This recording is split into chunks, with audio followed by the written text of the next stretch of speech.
Today is the 29th of May, what we call late spring.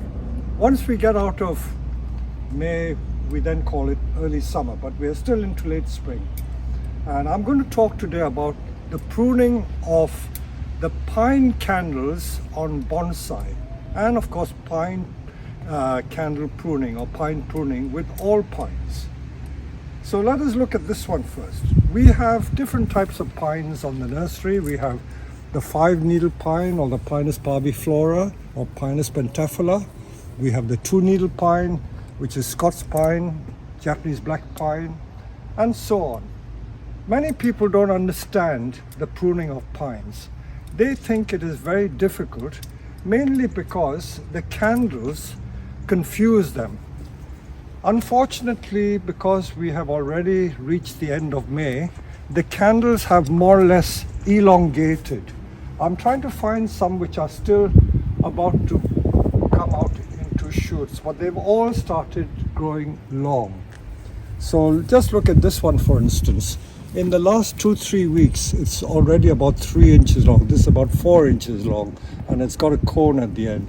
So earlier on, these two shoots were just little candles which were no more than like 10 centimeter long, about that long. But it's grown now. So what do we do with it? If you left this to grow unchecked, it becomes a branch. I always like to refer people to this, for instance, this branch here. This branch would have been a candle like this at some point. So if you don't do anything, it becomes long branches. So the logic is, if you don't want it to grow, just cut everything off. Just cut everything off. What I think confuses a lot of people, they read all these very sophisticated bonsai books, and some of these bonsai teachers try to impress and try to make it complicated. They say you got to carefully take out the middle candle or take out half. I know you can do that. With a more refined tree, you can do that. But if you're in doubt, what you can do is either, in a situation like this, take it back completely. That is one option. You take out all the candles. Okay. If you wanted to be more selective, you can take the strongest candle out like that, or you can just take half of it out. But for a tree like this is only a semi-trained tree. This we have got to refine. If you want to keep it compact, you simply go around and take everything off.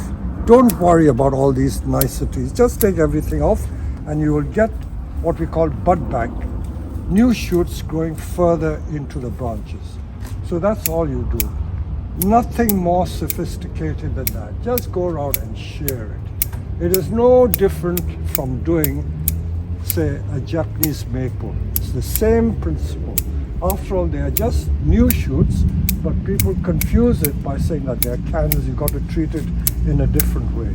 If you didn't know what to do, just do this. As I say, look at this. These are ordinary maples, and look at that shoot, 18 inches long. 18 inches, or see, almost 2 feet long, isn't it? And that is all this year's growth. So it's the same thing. You don't want it to grow, just prune it back. Now let's look at some more pines. Now that was a Japanese 5-needle pine. That's another one. Oh yes, talking of pruning candles, you don't just have to prune the candles. If you wanted to take it further back, remind you, you can take it back to there. You've left some green, that will still grow. And then I would do that, then it'll make it grow further back. As long as you leave some green, you can prune it quite hard. So you don't have to just prune the candles. You can prune into the shoot, but do remember to leave some green to act as the sap pullers. Okay, let's look at some other pines. All situations are slightly different. So if you come here, I've got two very contrasting pines. This is another 5-needle pine that we're trying to grow. This was grown from a very small 4-inch tree about 25 years ago. You see how tight the growth is. So we're getting this tight growth just by doing this all the time. So that's a 5-needle pine.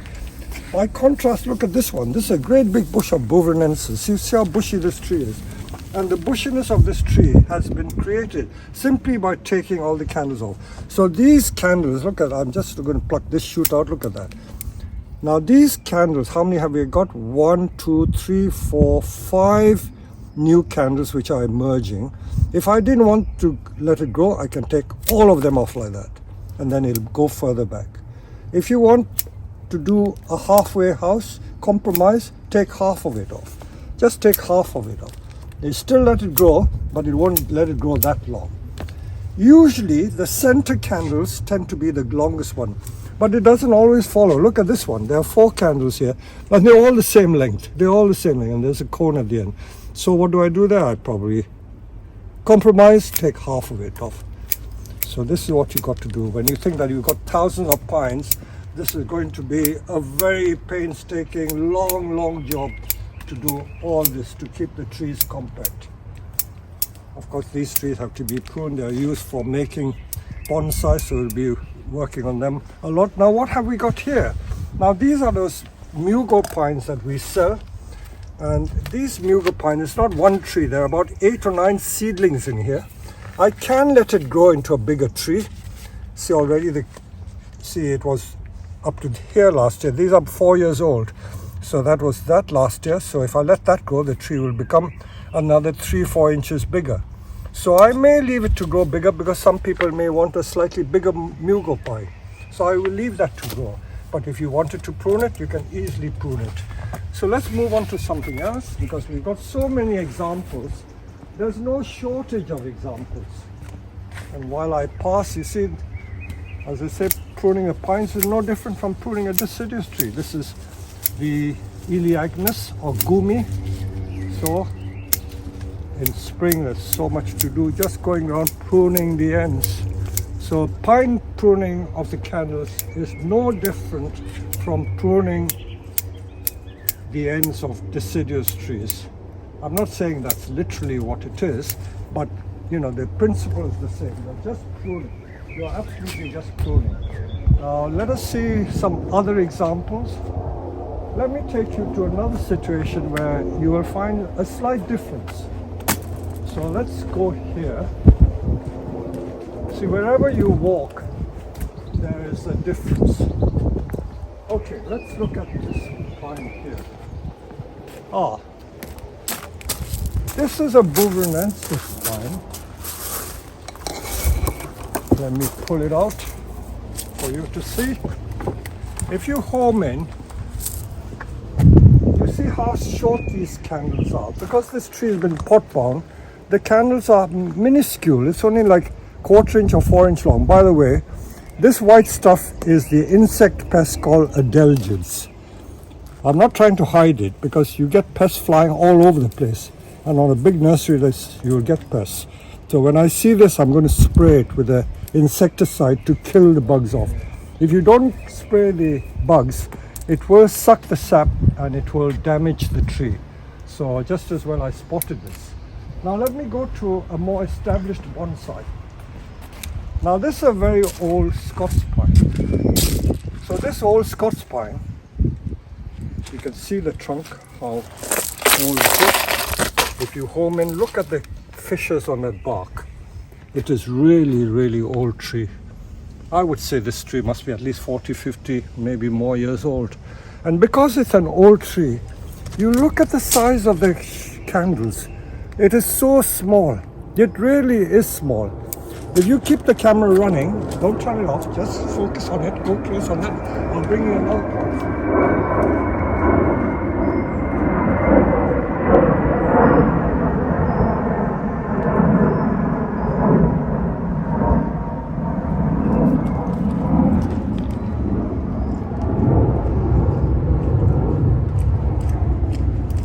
I've just gone to another area where these are also Scotch pines, Pinus sylvestris.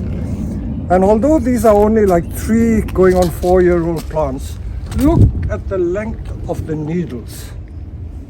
This candle is almost 6 inches long, whereas on this bonsai, this candle is barely ½ an inch long. And it's because it's a young tree, it's more vigorous. So if I wanted to make this a tall tree, I let everything grow to become a tall tree, and then I can start training it. Perhaps on this tree I won't cut it off because I want it to get into a bigger tree. But if I wanted back budding here, I could take, probably, let's do the halfway thing, take half of it off. But if I didn't want the tree to grow too too compact. I'll let everything grow and make it a taller tree. But I was showing you the difference mainly because I wanted to show you the difference between mature trees, old trees, and juvenile trees. So juvenile trees make this very long growth. That means these candles become really long branches. Whereas with older trees, you get this effect. And just to show you, because I keep talking about bud back on trees, a lot of people don't understand what bud back means. Let me just show you what bud back is. By repeatedly taking these candles out, you get new shoots like that, small shoots growing further back into the trunk. So that is bud back. May not be the best example, but we have lots of trees where there's a lot of bud back. So these are these vigorous young Scotch pines which have these very long candles. Let's walk somewhere else.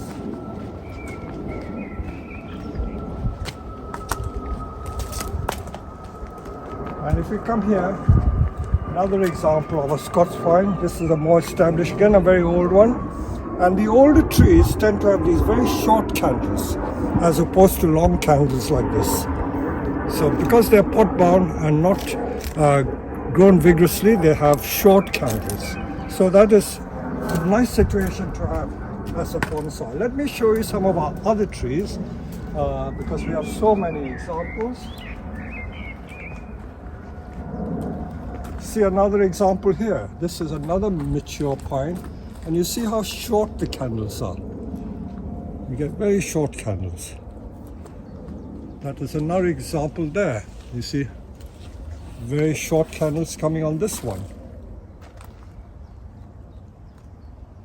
I will go to another situation because you cannot always assume that it is a rule.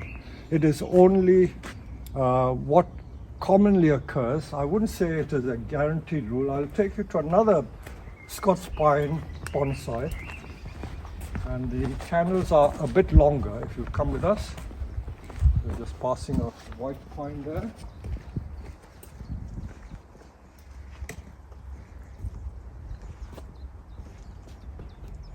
Now if we look at these ones here, we have two situations.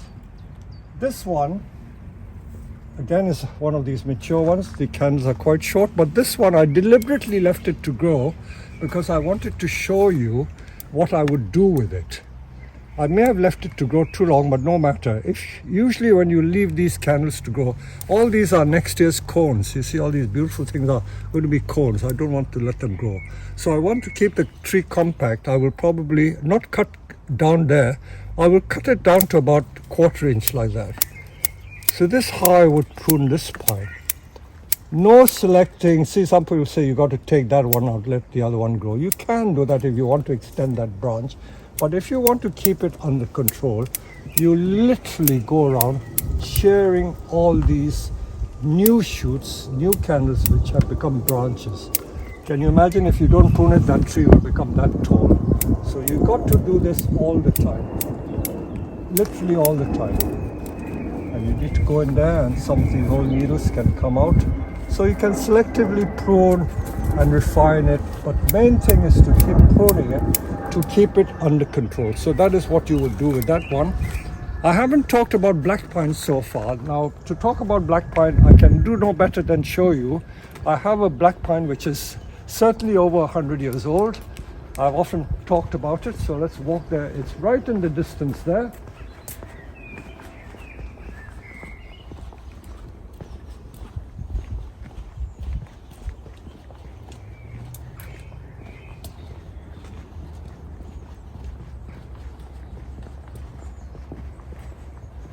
Now this black pine, you may have seen it in many books. I've just fed it. Ignore the weeds because weeds are a constant problem. And I don't know who has removed these candles. I did give them instruction not to do it, but someone has already done it, which makes me very cross. But what they've done is they've already removed some of these long candles. But this is what I would do, because I don't want it to go that long. I think I need to remove this. see, like this situation, I would take half of them off.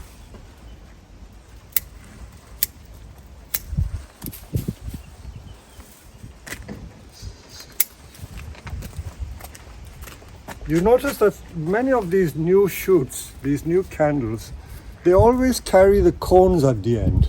It's just at the end of a branch, really. So many cones. Some people say that cones will take away the energy from the tree. I don't believe so, because if a tree is strong, it's okay to leave it growing. Many people like the big cones on the Japanese white pine, the 5-needle pine. And throughout the year, you have to keep cleaning out the old needles. Let me show you the effect of bud bank on this tree. Now, because I've been doing this every year, so that one I'm going to take off completely. Maybe I'll let that, no, what's the point? I don't want to let that go. And you look closely at this branch here. If you home in close, you need to show this bit. You see these shoots here, this. Can you see the new buds over here and over here? These are the new buds. So by taking the tips out, you get it going further back into the branch. So this is what we are doing. And then in this situation, I'm not just taking the bud off, I've taken half the shoot, last year's shoot off, because I didn't want it to get that long. So you can do that. So keeping pines compact is simply a question of removing the candles, certainly the ones that you don't want to develop into a branch. And although the cleaning of the pine needles is done in October, I noticed there's still a lot of pine needles from the previous year. You need to keep cleaning this, because if you don't clean it, air doesn't circulate and you will get more dieback. So it's a constant job. And of course, once you've done that, then you can then selectively prune and wire the pads in the way you want. So the candle pruning is only to keep the growth from extending. But after that, you got to deal with the pads and wire the pads. So for those of you who are fairly new to pines, remember that it is no rocket science, as I always say. It is just like pruning any other branch. See, like this tree, I've added more to it because I want it to be a bigger tree, but you mustn't keep adding, otherwise the tree will reach the sky. So again, coming back to this beautiful tried maple, look at all that young growth. This is the second flush of growth. So pruning pine, no different from pruning maples. You just got to go around, snip it. You could even use a hedge trimmer in a case like that. Prune all the new growth off. And then when you prune that, you go into the structure to create a credible structure. Make layers in it. But the first task is to remove the new growth. Otherwise the tree becomes unkempt. So although I'm talking about pines, the analogy between pines and other deciduous trees is very, very close. So I haven't talked about larch. Let's talk about larch as well, because larch, being a conifer, is like a pine. While I'm passing, this is another great old white pine. And this I've been gradually trying to get it to bud back simply by taking all the candles off. And you see how tight this growth has become. And this has come simply by taking all the candles off. Like so. Now let's go on to the larch, otherwise I get distracted. So I'll keep the camera running and we'll come this way.